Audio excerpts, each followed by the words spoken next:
राम कृष्ण हरी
सुख झाले ओ साजनी साजनी सुख झाले ओ साजनी सुख झाले ओ साजनी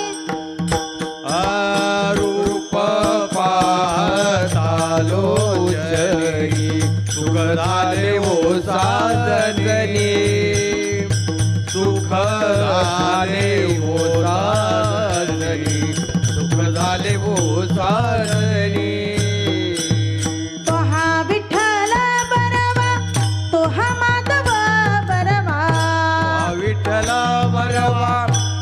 माधव बरा विठ्ठल बरवा तो हा माधव बरवा बरवा तो हा माधव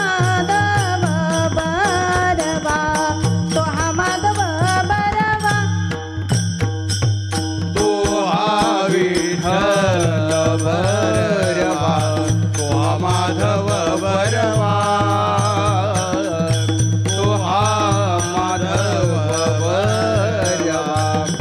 माधव बरवा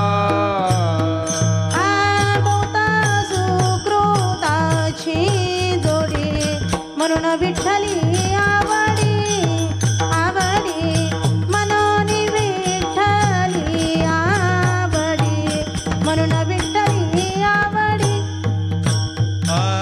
बहुत सुकृताची जोडी म्हणून विठ्ठली आवडी म्हणून विठ्ठली आवडी म्हणून विठ्ठली आवडी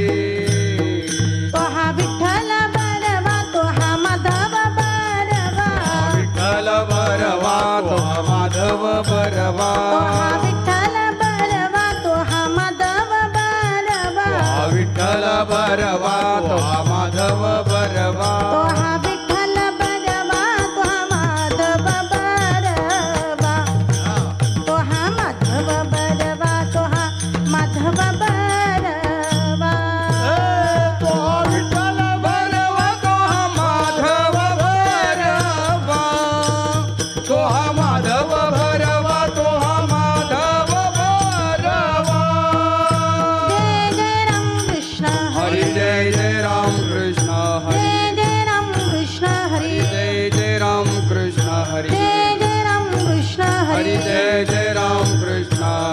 जय राम कृष्ण हरी जय जय राम कृष्ण हरी जय जय राम कृष्ण हरी जय जय राम कृष्ण हरी जय जय राम कृष्ण हरी जय जय राम कृष्ण हरी जय जय राम कृष्ण हरी जय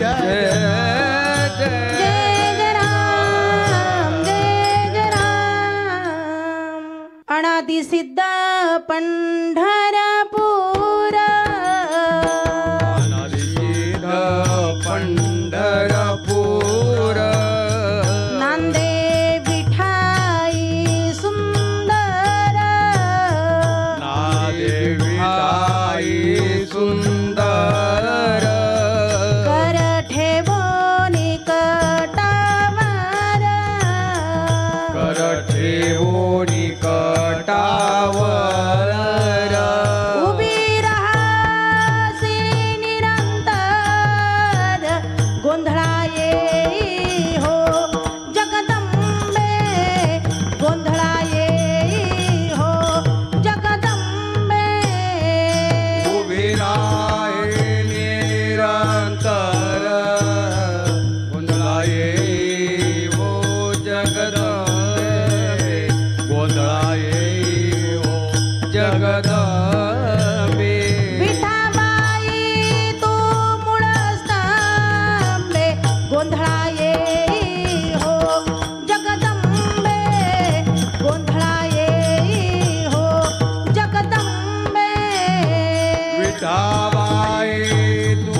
पंढरपूर नांदे विठाई सुंदर कर ठेवणी कटेवर उभी राहासी निरंतर गोंधळा येई हो जगदंबे विठाबाई तू मूळ स्तंभे. प्रस्तुत प्राप्तस्थळी प्राप्त प्रसंगी कीर्तनरूपी सेवेकरिता निवडलेला अभंग महान भगवत भक्त संत सम्राट शांतता महंत जिंच्यामध्ये वास करते. विद्या व विनय यामध्ये परिपक्व दशा गाठलेले दगडातील परिसरसातील अमृत माणसातील देव जगत कल्याणार्थी भूतलावर अवतीर्ण झालेली महान संत शांतीचे सागर शांतिनिष्ठ शांतीब्रह्म पैठण क्षेत्र निवासी असणारे श्री संत एकनाथ महाराज यांचा 4 चरणाचा महत्वाचा उत्कृष्टसा जगदंबा मातेला गोंधळाला बोलाविणारा पाचारण करणारा अभंग संकीर्तन रूपी सेवेकरिता निवडला आहे. विठ्ठल विठ्ठल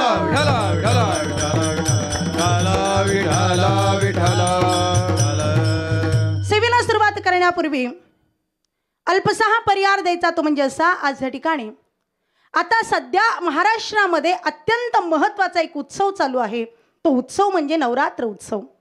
कारण या नवरात्र उत्सवामध्ये त्या जगदंबा मातेचा त्या महाकालीचा सरस्वतीचा अंबिकेचा त्या लक्ष्मीचा त्या ठिकाणी उत्सव साजरा केला जातो. जय जयकार केला जातो. उदो उदो केला जातो.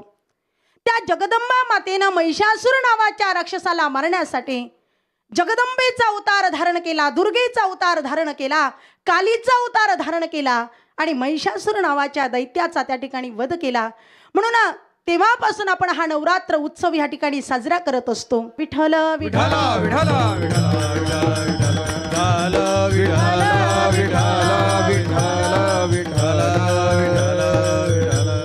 श्री म्हणजे सामान्य शक्ती नाहीये. यत्र नारी असतो पूज्यते रमनते तत्र देवता. ज्या ठिकाणी नारीचा सन्मान होतो त्या ठिकाणी सर्व देवता नांदायला येतात. मोठमोठ्यांना जन्म देणारी ती लक्ष्मी आहे, मोठमोठ्यांना जन्म देणारी ती सरस्वती आहे, मोठमोठ्यांना जन्म देणारी ती महाकाली आहे. अशी स्त्री म्हणजे सामान्य शक्ती नाहीये. स्त्री म्हणजे फार मोठी ताकद आहे. शिव आणि शक्ती जीवनामध्ये फार गरजेचे आहे. शिवाला सुद्धा शक्तीची गरज आहे. शिवामध्ये जर शक्ती नसेल ना माईबापांनो तर शिव राहत नाही, तर त्याचं शव होत असतं. मनुष्याला जीवन जगण्यासाठी सुद्धा शक्तीची नितांत गरज आहे. या संपूर्ण जगताला त्या मूळ मायेची त्या आदी मायेची त्या जगदंबेची त्या शक्तीची संपूर्ण जगत चालवण्यासाठी नितांत गरज आहे. आपल्या जीवनामध्ये जीवन जगत असताना आपल्याला जीवनामध्ये शक्तीची किती गरज आहे. आपल्या कानामध्ये शक्ती असेल तर आपण कानाने ऐकू शकतो. डोळ्यामध्ये शक्ती असेल तर आपण डोळ्याने पाहू शकतो. पायामध्ये शक्ती असेल तर आपण पायाने चालू शकतो. हातामध्ये शक्ती असेल तर आपण कार्य करू शकतो. आपल्या शरीरामध्ये शक्ती असेल तर आपण हे जीवन जगू शकतो, परमार्थ करू शकतो, प्रपंच करू शकतो. या सगळ्या गोष्टींसाठी ती शक्ती गरजेची आहे. आणि ही शक्ती म्हणजे ती आदी माया. विठ्ठल विठ्ठल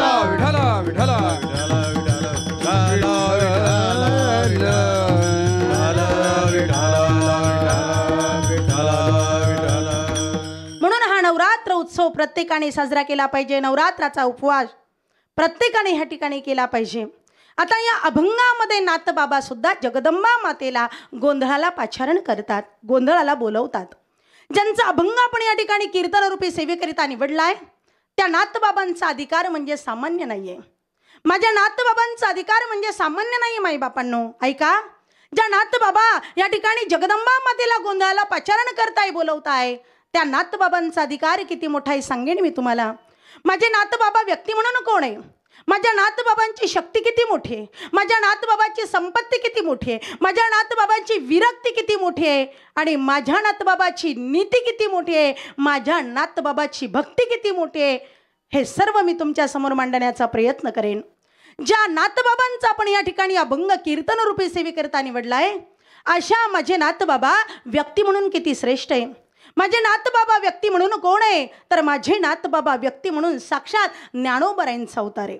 आणि ज्ञानोबाराय कुणाचा अवतार आहे तर ज्ञानोबाराय साक्षात महाविष्णूंचा अवतार आहे. महाविष्णूचा अवतार अवतार महाविष्णूचा अवतार अवतार महाविष्णूचा अवतार अवतार महाविष्णूचा अवतार अवतार सखा माझा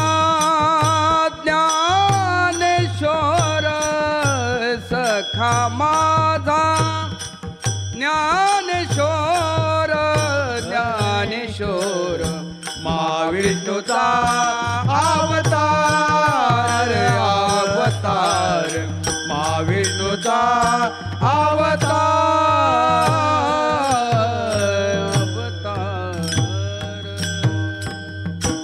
माझे नाथबाबा म्हणजे साक्षात ज्ञानोबारायांचा अवतार आणि ज्ञानोबाराई म्हणजे साक्षात महाविष्णूचा अवतार. अजाण वृक्षाची मुळी कंठाला लागली. ज्ञानोबारायांची जी ज्ञानेश्वरी होती त्या ज्ञानेश्वरीमध्ये काही ब्राह्मणांनी स्वतःच्या मनाने त्यामध्ये ओव्या त्या ठिकाणी टाकल्या होत्या. ज्ञानोबारायांनी नाथबाबांच्या स्वप्नामध्ये जाऊन त्या ठिकाणी दृष्टांत दिला आणि सांगितलं की माझी ज्ञानेश्वरी शुद्ध करा, जशी होती तशी करा. नाथबाबांनी ते कार्य केलं. नाथबाबा व्यक्ती म्हणून किती श्रेष्ठ आपण ऐकलं. आता माझ्या नाथबाबांची शक्ती किती श्रेष्ठ आहे का माईबापांनो. माझ्या नाथबाबांची शक्ती किती श्रेष्ठ आहे.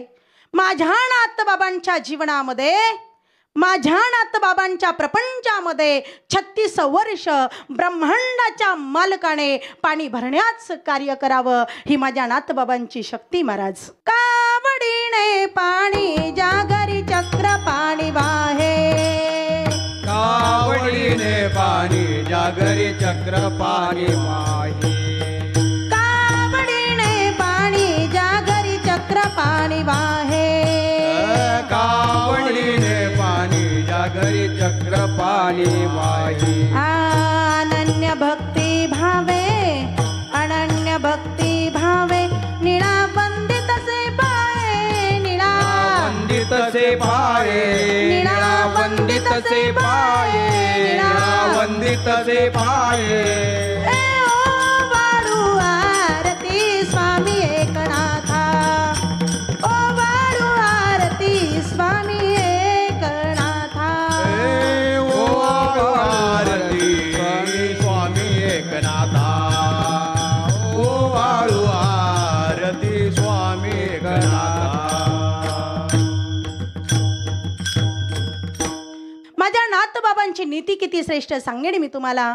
काही लोकांनी नाथबाबांची प्रगती पाहून, नाथबाबांचा परमार्थ पाहून नाथबाबांना बदनाम करण्याचा प्रयत्न केला आणि नाथबाबांपासून एका स्त्रीला दिवस गेले असा नाथबाबांवर खोटा आरोप त्या ठिकाणी करण्यात आला. माईबापांनो, नाथबाबांना कोर्टामध्ये उभं केलं. एका बाजूला ती स्त्री आहे आणि एका बाजूला माझे नाथबाबा आहे. पण ऐका दादा, माझ्या नाथबाबांचा अधिकार किती मोठा आहे. एका बाजूला ती स्त्री आहे जिच्या पोटामध्ये गर्भ आहे आणि सांगितलं की नाथांपासून या स्त्रीला दिवस गेलेले आहे.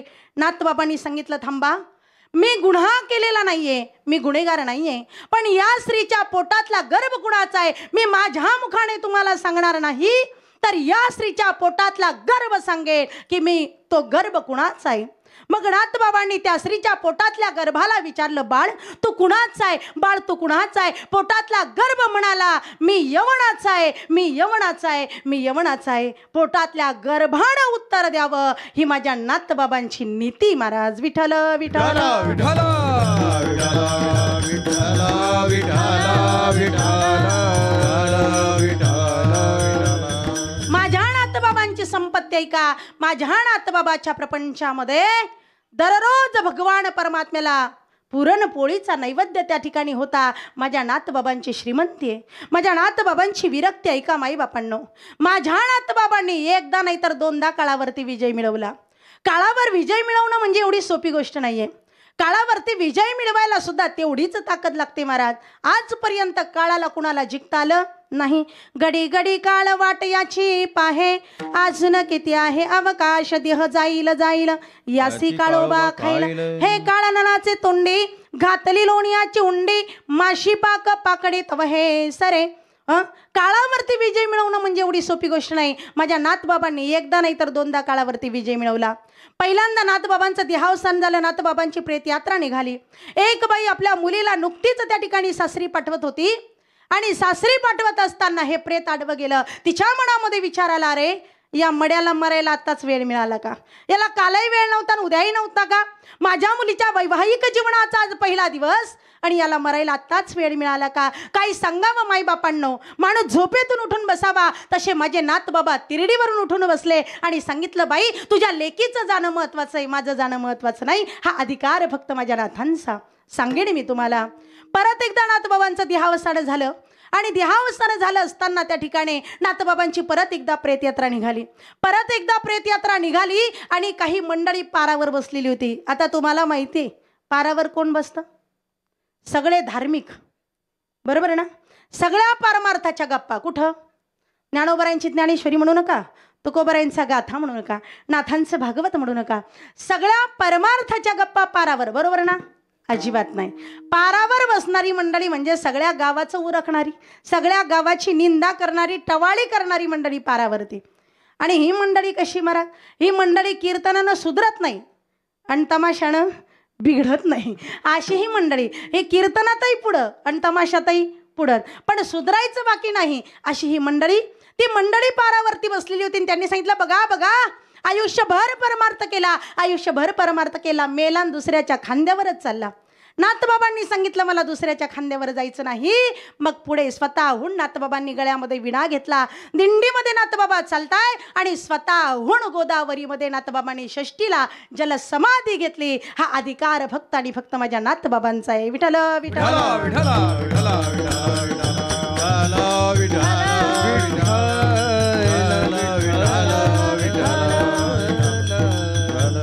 आता माझ्या नाथबाबांची भक्ती ऐका. संत साहित्यामध्ये नाथबाबांचं साहित्य फार मोठं आहे.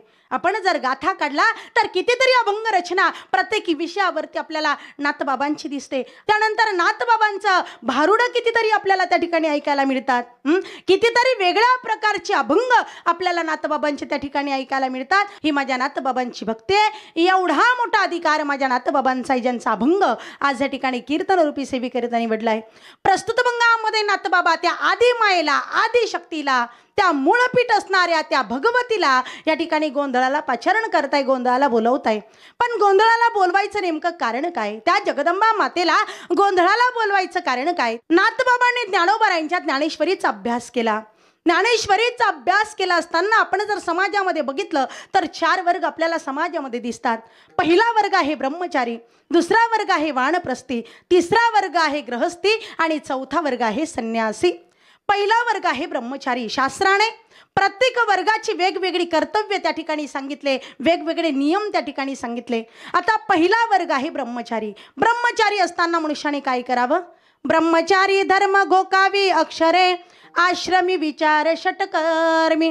ब्रह्मचारी असताना माणसाने फक्त आणि फक्त अक्षरांची सेवा करावी, म्हणजे विद्या संपादन करावी. गीता गीता गीता वाचे जे म्हणते नाही पुनरावृत्ती तया नरा, साचाचे बोलाचे नवे शास्त्र, पै संसार जनते शस्त्र, आत्मा उतर विते मंत्र अक्षरिये, वत्साचिनी ओरसे, दुबते होय गौरदेसे, झाले पांडवाचिनी मिसे जगत उद्धरण. अर्जुनामुळे संपूर्ण जगताचा उद्धार झाला. वेदाचं सार उपनिषदामध्ये आलं, उपनिषदाचं सार गीतेमध्ये आलं. पण गीता संस्कृतमध्ये होती माईबापांनो, तुम्हा झड जीवांना कळत नव्हती, म्हणून माझ्या माऊलींनी तिचं मराठीमध्ये रूपांतर केलं. गीता अलंकार नाम ज्ञानेश्वरी, गीता अलंकार नाम ज्ञानेश्वरी, गीता अलंकार नाम ज्ञानेश्वरी, गीता अलंकार नाम ज्ञानेश्वरी. ब्रह्मानंद लहरी प्रगट केली, प्रगट केली, ब्रह्मानंद लहरी प्रगट केली, प्रगट केली, ब्रह्मानंद लहरी प्रगट केली, ब्रह्मानंद लहरी प्रगट केली, प्रगट केली, प्रगट केली. गीता अलंकार नाम ज्ञानेश्वरी, गीता अलंकार नाम ज्ञानेश्वरी. गीता अलंकार नाम ज्ञानेश्वरी, गीता अलंकार नाम ज्ञानेश्वरी.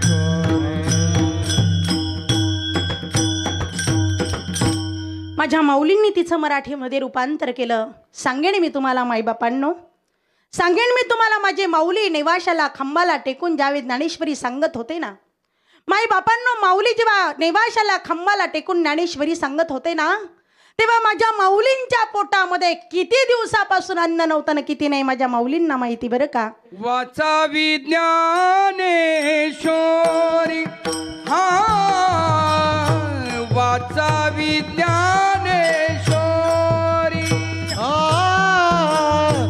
वाचा विज्ञानेश्वरी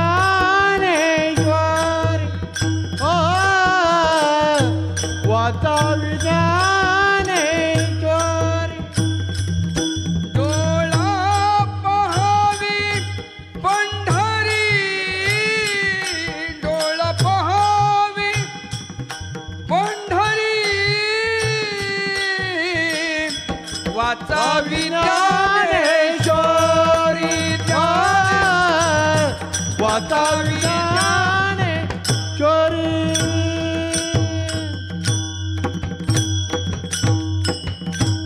माझ्या तुकोबारायांचा गाथा लोकांनी पाण्यामध्ये बुडवला. 13 दिवस माझ्या तुकोबारांनी उपाशी पोटी त्या ठिकाणी उपोषण केलं. पण गाथा जशाचा तसा वरती आला आणि त्याच गाथ्याच्या एका अभंगावरती आज कितीतरी मंडळी पोट भरते, कितीतरी मंडळीची आज या ठिकाणी उदरनिर्वाह होतो. सर्वजण सुखी जगताय माझ्या तुकोबारायांच्या, ज्ञानोबारायांच्या, नाथबाबांच्या, जनाबाईच्या, मीराबाईच्या, सखूबाईच्या, मुक्ताबाईच्या या सर्व संतांच्या जीवावरती हे माझे संतांचे उपकार आहेत महाराज. विठ्ठल विठ्ठल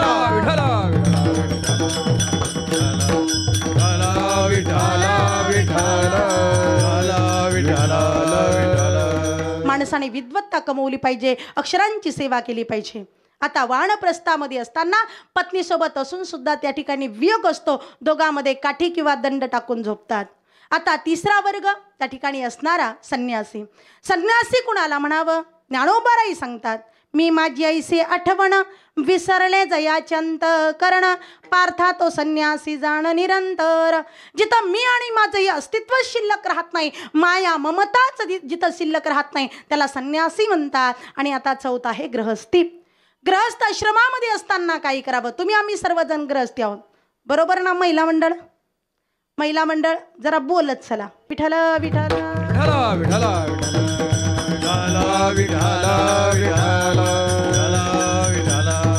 आता चौथा वर्ग आहे गृहस्थी. तुम्ही आम्ही सर्वजण गृहस्थी आहोत. मग गृहस्थ आश्रमामध्ये असताना काय करावं? गृहस्थ आश्रमामध्ये असताना माणसाकडून 6 कर्म झाली पाहिजे. यजन, याजन, अध्ययन, अध्यापन, दान आणि प्रतिग्रह असं शास्त्र सांगतं. गृहस्थ आश्रमामध्ये असताना दानधर्म करा. गृहस्थ आश्रमामध्ये असताना साधू संतांची सेवा करा. गृहस्थ आश्रमामध्ये असताना पंढरीची वारी करा. गृहस्थ आश्रमामध्ये असताना माईबापाची सेवा करा. गृहस्थ आश्रमामध्ये असताना सत्कार्य करा, सत्कर्म करा. लेकरा बाळांना वाढवा, चांगले संस्कार द्या. गृहस्थ आश्रमामध्ये असताना त्या ठिकाणी आपण काय काय केलं पाहिजे? गृहस्थ आश्रमामध्ये असताना आपण कुलदेवतेची सेवा केली पाहिजे. गृहस्थ आश्रमामध्ये असताना कुलदेवतेची सेवा केली पाहिजे. जगदंबा मातेची सेवा केली पाहिजे. का? कारण ज्ञानियांचे राज्य, ज्ञानची माऊली, साधकांचे मायबाप, चक्रवर्ती सम्राट चैतन्याचा जिव्हाळा माऊली महावैष्णव ज्ञानोबाराय त्या ठिकाणी सांगतात, कुळधर्म चाळी विधी निषेध पाळी मग सर्व सुखे तुझं सरळी दिदली असे. जीवनामध्ये आल्याच्या नंतर आपण कुलधर्माचं पालन केलं पाहिजे, विधी निषेधांचं पालन केलं पाहिजे. नाथबाबांनी सुद्धा ज्ञानोबारायांच्या ज्ञानेश्वरीचा अभ्यास केला आणि अभ्यास केल्याच्या नंतर त्यांच्या लक्षात आलं की अरे बापरे, ज्ञानोबाराई सांगतात की गृहस्थ आश्रमामध्ये असताना कुलदेवतेची सेवा झाली पाहिजे. मग आपण सुद्धा त्या ठिकाणी कुलदेवतेची सेवा करू, त्या जगदंबेची सेवा करू, त्या आदिमायेची सेवा करू, त्या मूळपीठ असणाऱ्या त्या महाकालीची, त्या सरस्वतीची आपण त्या ठिकाणी सेवा करू. मग नाथबाबांनी विचार केला, चला त्या देवीला, त्या जगदंबा मातेला आवडणारा कार्यक्रम आपण त्या ठिकाणी करू. मग कोणता कार्यक्रम? जगदंबेला आवडणारा कार्यक्रम म्हणजे कुठला? गोंधळ. आपल्या घरी जर काही शुभ कार्य असेल तर आपण काय घालतो? गोंधळ. मग नाथबाबांनी विचार केला, चला आपल्याला गोंधळ घालायचा. मग गोंधळाची तयारी केली. गोंधळाची तयारी केली. आता ह्या ठिकाणी कीर्तन सेवा आयोजित केली आहे नवरात्र उत्सवानिमित्तानं. स्त्री शक्तीचा जागर आहे, नारी शक्तीचा जागर आहे. स्त्रीला ह्या ठिकाणी पुढाकार दिलेला आहे. मग नवरात्र उत्सवानिमित्तानं ह्या ठिकाणी सन मराठीने आम्हा सर्व स्त्रियांना या ठिकाणी हे स्टेज, ही जागा, हे व्यासपीठ निर्माण करून दिलं. आणि एका स्त्रीला, स्त्रीचा उपदेश स्त्रियांसाठी किती मोलाचा असतो हे संपूर्ण जगताला दाखवून दिलं. एकदा जोरदार टाळ्या झाल्या पाहिजे या उपक्रमासाठी. जोरदार टाळ्या. खरोखर आणि म्हणून हे सर्व कार्य करायचं म्हणजे काहीतरी नियोजन लागतं. हे सर्व कार्य करायचं म्हणजे काहीतरी मॅनेजमेंट लागतं, काहीतरी नियोजन लागतं. मग नाथबाबांच्या घरी गोंधळ आहे. नाथबाबांनी नियोजन केलं गोंधळाला.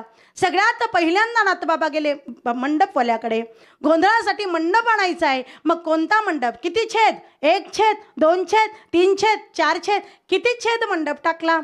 स्वर्ग मृत्यू पाताळ याचा मंडप घातिला हो, मंडप घातिला हो, स्वर्ग मृत्यू पाताळ याचा मंडप घातिला हो, मंडप घातिला हो, चारी वेदाचा फुलवरा बांधिला हो, चारी देवाचा फुलवरा बांधिला हो, शास्त्रे पुराणे अनुवादिती तुझ्या गोंधळाला हो, शास्त्र पुराण औषधी तुझा गोंधळ झाला, शास्त्रे पुराणे अनुवादिती तुझ्या गोंधळाला हो, शास्त्र पुराण अनुभव देते तुझा गोंधळ झाला, उदो बोला, उदय बोला, उदो बोला, उदय बोला, उदो बोला, उदो बोला, उदो बोला कृष्णाबाई माऊलीचा हो, उदो बोला, उदो बोला, उदो बोला कृष्णाबाई माऊलीचा हो, उदय बोला, उदय बोला, उदो बोला कृष्णाबाई माऊलीचा हो, उदय बोला, उदय बोला, उदय बोला कृष्णाबाई माऊलीचा हो. नाथबाबांनी त्या ठिकाणी मंडप टाकला. स्वर्ग मृत्यू पाताळ याचा मंडप घातिला हो. सगळे त्या ठिकाणी तयारी केली. मंडपामध्ये त्या ठिकाणी काय केला, चौक भरियेला आसने, चौक भरियेला सनी, पाचारी रिली कुळस्वामिनी, पाचारी लिरिले कुळस्वामिनी, हे वैकुंठ वासिने, वैकुंठ वासिनी, हे दावणी जड करी रंगा येई हो विठाई, रंगा येई हो विठाई, रंगाई हो रंगाई हो विठाई. चौक भरलेला आहे, देवारा मांडलेला आहे, फुलवरा बांधलेला आहे. गोंधळाची सगळी तयारी झाली. गोंधळी सुद्धा आलेले आहे. जीवशिव नावाचा त्यांनी संबळ आणलाय. मग सगळी तयारी या ठिकाणी झाली आहे. आता जर आपल्याला कुणाला बोलवायचं असेल तर आपण कशाचा वापर करतो, हॅलो, मोबाईलचा वापर करतो. आता जर आपल्याला कुणाला बोलवायचं असेल तर आपण मोबाईलचा वापर करतो. पण सांगेन नवरात्र उत्सवानिमित्तानं महिला मंडळाला सांगेल, पुरुष मंडळाला सांगेल, मोबाईल आपण वापरतो, चांगली गोष्ट आहे. मोबाईलने आपल्याला पुढं नेलं, चांगली गोष्ट आहे. ऐका माईबापांनो, तुम्ही संपूर्ण कीर्तन विसरलात तरी चालेल, पण एवढं वाक्य मात्र ताईचं विसरू नका, मोबाईल जेवढा चांगला आहे ना तेवढा वाईट सुद्धा आहे. म्हणून मोबाईलचा वापर कमी करा. विठ्ठल विठ्ठल विठ्ठल विठ्ठल विठ्ठल विठ्ठल. म्हणून त्या ठिकाणी द्यायचंच ना मुलांना हनुमान चालीसा द्या, हरिपाठ द्या. नामा म्हणे ग्रंथ श्रेष्ठ ज्ञान देवीन एक तरी ओवी अनुभवावी. आज मुलांना चांगल्या विचारांची, चांगल्या संस्कारांची गरज आहे, ते आपण दिलं पाहिजे. आमची मुलं एवढी विचित्र झाली महाराज. शाळेमध्ये शिक्षक म्हणले, पोरांनो सांगा 90+90 किती. एक वर्ग पटकन उभं राहिले, सर मी सांगू का, 90+90 म्हणजे अख्खी क्वार्टर. सर म्हटले याचा पटकन सत्कार करा, जमलं त्याला एखादा पुरस्कार जाहीर करा. म्हणून हे कुठेतरी थांबलं पाहिजे.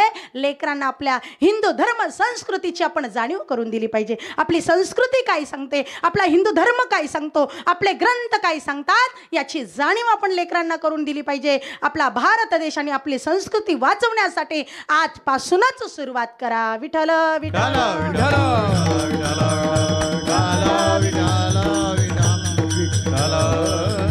तेव्हा जर कुणाला, आता जर कुणाला निमंत्रित करायचं तर मोबाईल आहे. तेव्हा मात्र मोबाईल नव्हते. मग नाथबाबांनी दोन्ही हात वरती केले. जगदंबा मातेला ह्या ठिकाणी गोंधळाला बोलवायचंय. मग नाथबाबांनी दोन्ही हात वरती केले आणि नाथबाबा अभंगाच्या दुसऱ्या चरणामध्ये ज्या जगदंबा मातेचा ह्या ठिकाणी गोंधळ मांडलाय त्या जगदंबा मातेला गोंधळाला बोलावतात. गोंधळा येई वो जगदंबे गोंधळा येई वो जगदंबे गोंधळ येई हो जगदंबे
जगदंबा मातेला गोंधळाला पाचारण करत असताना बोलवत असताना म्हणतात, हे माते तू मूळ स्तंभ आहेस, तू मूळ पीठ आहेस, तुझं काय वर्णन करावं. तसं जर पाहायला गेलं तर तुझी अत्यंत महत्वाची 3.5 पीठ आहे, पण त्यातही तू मूळ पीठ आहेस. तोच परमात्मा, तोच देव आणि तीच देवी.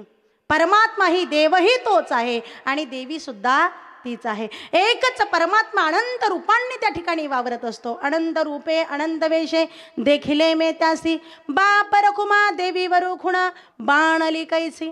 तोच परमात्मा आईच्याही रूपामध्ये आहे आणि तोच परमात्मा बापाच्याही रूपामध्ये आहे.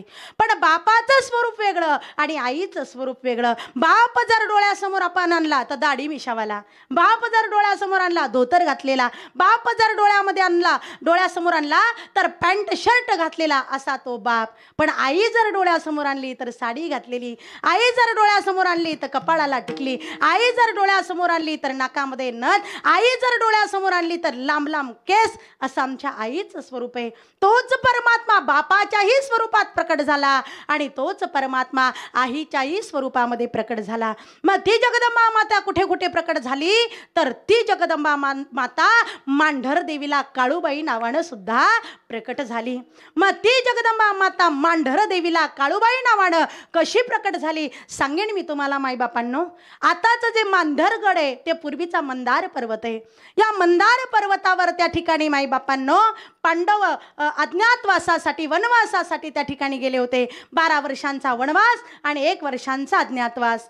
पांडव कुणालाही दिसू नये म्हणून त्या ठिकाणी भगवान शंकरांनी आपलं सैन्य घेतलं आणि भगवान शंकर त्यांच्या संरक्षणासाठी त्या ठिकाणी गेले. त्याच पर्वतावर मांडिल्य नावाचे ऋषी तपश्चर्या करत होते. त्याच ठिकाणी एक लखासूर नावाचा राक्षस उत्पन्न झाला होता. तो मनुष्य राक्षस होता आणि त्या राक्षसाने त्या ठिकाणी इतका उत्पात मांडला की त्या मांडिल्य ऋषींना सुद्धा त्याने त्रास द्यायला सुरुवात केली, यज्ञ मोडायला सुरुवात केली, ऋषींची तपश्चर्या त्या ठिकाणी भंग करायला सुरुवात केली. आता याला कुणी मारावं प्रश्न पडला आणि प्रश्न पडल्याच्या नंतर आता भगवान शंकर आले म्हणजे पार्वती माता सुद्धा आली. काळ भैरवनाथाने त्या लखासूर नावाच्या दैत्याला मारण्याचा प्रयत्न केला पण जमेना, कारण त्याला त्या ठिकाणी वरदान मिळालेलं होतं की तू एका स्त्रीच्या हाताने त्या ठिकाणी मरशील.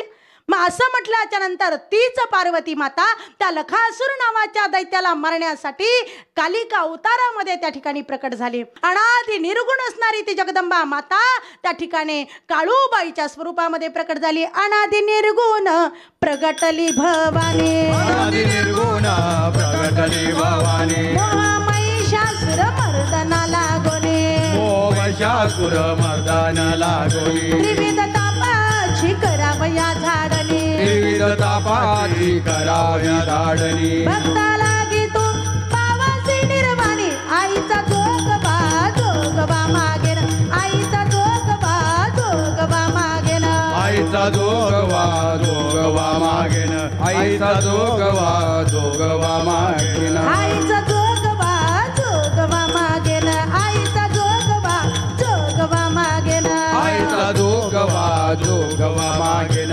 आईचा जोगवा मागेन.